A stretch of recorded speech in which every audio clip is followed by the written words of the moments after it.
लेकिन मैं नहीं नाचूंगा, मैं नाचूंगा नहीं। मैंने नाचने वाला काम आजकल दूसरों को दे रखा है।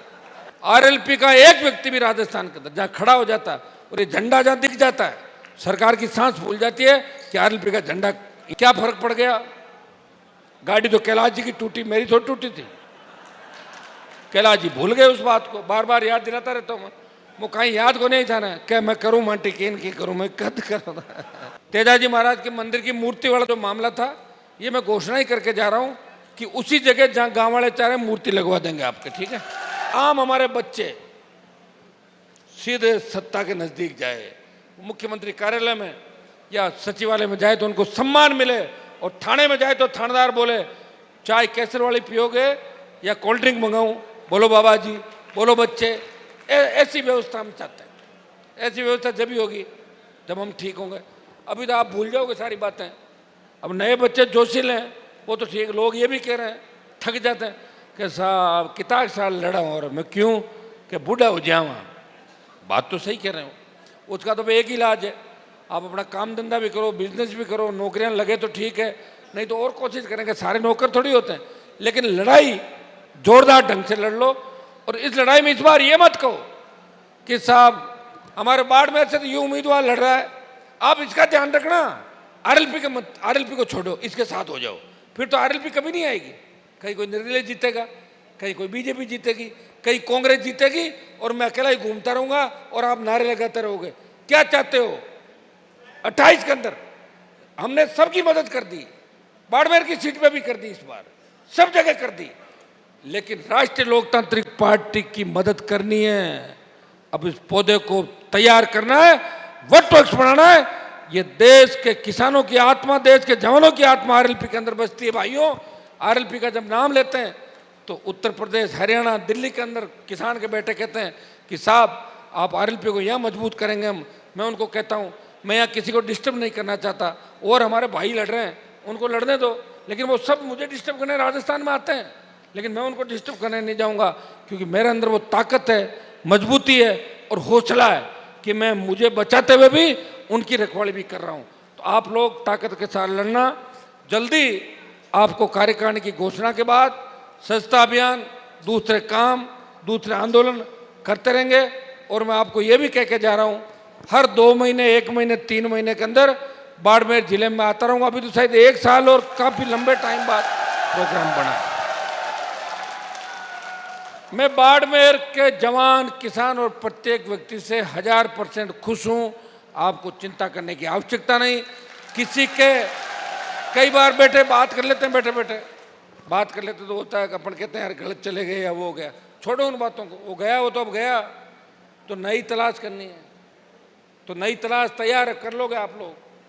नई तलाश की ना आपने, मुझे लाए थे बाड़मेर की, वो लाए कि नहीं लाए? और मैंने क्या किया? मैंने ये किया कि मैं बाड़मेर से नहीं लड़ा। आप तो लड़ना चाहते थे मुझे 18 के अंदर, आप चाहते थे कि हनुमान बेनीवाल 22 से लड़े 18 में, और मैं 18 में अगर लड़ लेता तो आपको कांग्रेस वाले नेताजी है ना, उसमें ठंडे हो जाते 18 के अंदर। लेकिन मैं नहीं लड़ा। मैंने कहा और किसी भाई को लड़ाएंगे। आपको ही पूछ के टिकट दिया, मैं नहीं जानता था लोगों को। आपने कहा इनको लड़ा दो, लड़ा दो। मैंने पूरा ही उनके भरोसे सौंप दिया। मैंने कहा जिला संभालो आप लोग। उदाराम जी को भी लाए, और लोगों को भी लाए, पूरी ताकत से उनकी मदद की। उदाराम जी को कांग्रेस बीजेपी ने टिकट नहीं दी, कभी मदद की। 2-2, 3-3 हेलीकॉप्टर की सभाएं, जितना और कोई चीज़ की आवश्यकता होती चुनाव के अंदर। लेकिन दुर्भाग्य से वो चीज़ें रह नहीं पाई। रोज समीकरण अभी तक अपना रह जाता तो 23 में कम से कम 5 विधायक बाड़मेर के अंदर आते मेरे भाई। आप समझ रहे हो सारी बातों को। लेकिन फिर भी मैं आपको विश्वास दिलाता हूँ, मेरी जंग इस राजस्थान को बचाने के लिए जारी रहेगी। माफिया के खिलाफ मैं लड़ाई लड़ता रहूँगा। बड़े लोगों को मेरे से तकलीफ है, इसमें कोई दो राय नहीं, क्योंकि बड़े लोगों की बड़ी सोच, बिजनेस और मेरा संघर्ष, और आम आदमी की सत्ता में हिस्सेदारी। आम आदमी की हिस्सेदारी तो जब ही होगी जब अपना खुद का आएगा। कांग्रेस बीजेपी को तो देख ही रहे हो आप। 80 में बीजेपी आई और 44 साल हो गए राजस्थान के अंदर दोनों पार्टियों को लगातार। उससे पहले भी जो पार्टियां थी, आपके यहाँ की तो नहीं थी, बाहर की थी, कैसी व्यवस्थाएं थी वो भी आपने देखी है। और मेरे समय में भी, मैं भी सत्ता में आया नहीं हूँ, लेकिन ये आने की आहट है कि अलर्ट मोड में आ गया राजस्थान। जिधर हनुमान बेनीवाल निकलता है उधर व्यवस्थाएं छिन भिन हो जाती है, यार पता नहीं क्या होगा, अनुमान आ रहा है। तो ये तो कर दिया आपने, ताकत मुझे दे दी और सरकार को डराने का हौसला और मुझे वहाँ पहुँचा भी दिया, लेकिन इससे काम नहीं चलेगा। अब हमें सरकार में कैसे आना है, इसके लिए हमें लड़ाई लड़नी, इसके लिए आप तैयार हो जाओ। होली की बहुत बहुत आपको शुभकामनाएं। और आज मैं बहुत ज़्यादा जोश के अंदर हूँ, क्योंकि और मुझे इस बात का थोड़ा सा मैं माफ़ी चाहूँगा कि मैं 9 बजे मैंने कहा घर से निकल जाऊँगा, तो मैं निकला था 10:30 के लगभग। नागौर से जोधपुर और जोधपुर से बाड़मेर, हर जगह भारी स्वागत किया, सत्कार किया। और 18 के अंदर जो जोश था बाड़मेर में, उससे ज़्यादा जोश आज नजर आ रहा बाड़मेर। और बाड़मेर का जवान किसान सारा बदला एक साथ ले लेगा। 28 के अंदर राष्ट्रीय लोकतांत्रिक पार्टी को सारी सीटें भी लड़ेंगे और सब जगह आप जीत भी दिलाओगे, ये मुझे पूरा भरोसा है। बहुत बहुत आपको धन्यवाद। जय हिंद। सुनो मेरी बात, क्या फर्क पड़ गया? गाड़ी तो कैलाश जी की टूटी, मेरी थोड़ी टूटी थी। कैलाश जी भूल गए उस बात को, बार बार याद दिलाता रहता हूँ मैं। वो कहीं याद को नहीं था ना, क्या मैं करूँ मांटी केन की करूँ, मैं कद करूँ। लेकिन मैंने लोकसभा के अंदर डीजीपी से लेके तमाम जो नेता थे, तमाम आपके अधिकारी पुलिस के, उनको बेंचों पे बाहर बिठा के उनके फोटो देखे थे आपने जूते उतरवाते हुए।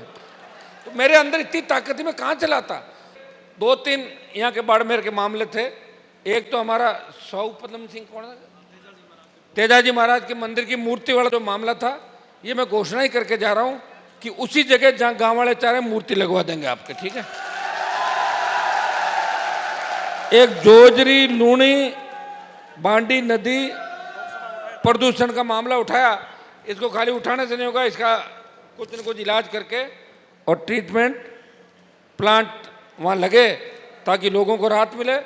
और दूसरे बाड़मेर के अंदर मुझे बता रहे थे कि फसल बीमा का क्लेम और कुछ किसानों को मुआवजा नहीं मिला। उसके लिए मैं बता दूं, आज ही मैं यहाँ से चेतावनी देके जा रहा हूँ कि राजस्थान की सरकार समय रहते बाड़मेर के जो उसके लिए कोई धरने की आवश्यकता नहीं पड़ेगी।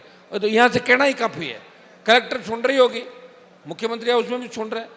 बाड़मेर का जो भी मुआवजा बाकी है, अगर धरना देना पड़ेगा, तुम लोग 100 पहुँच जाओगे तो वही 5 लाख माने जाएंगे।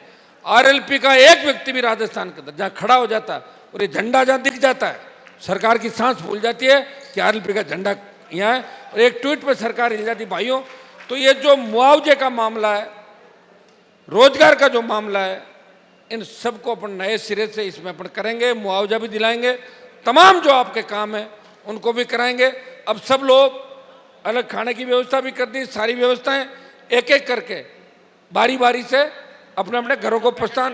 पैकेट आपको ये बताएगा गजेंद्र, मैं एक बार बैठूंगा, उसके बाद एक बार कोई गाना चलाएंगे, पता नहीं कौन सा गाना वाना, लेकिन मैं नहीं नाचूंगा,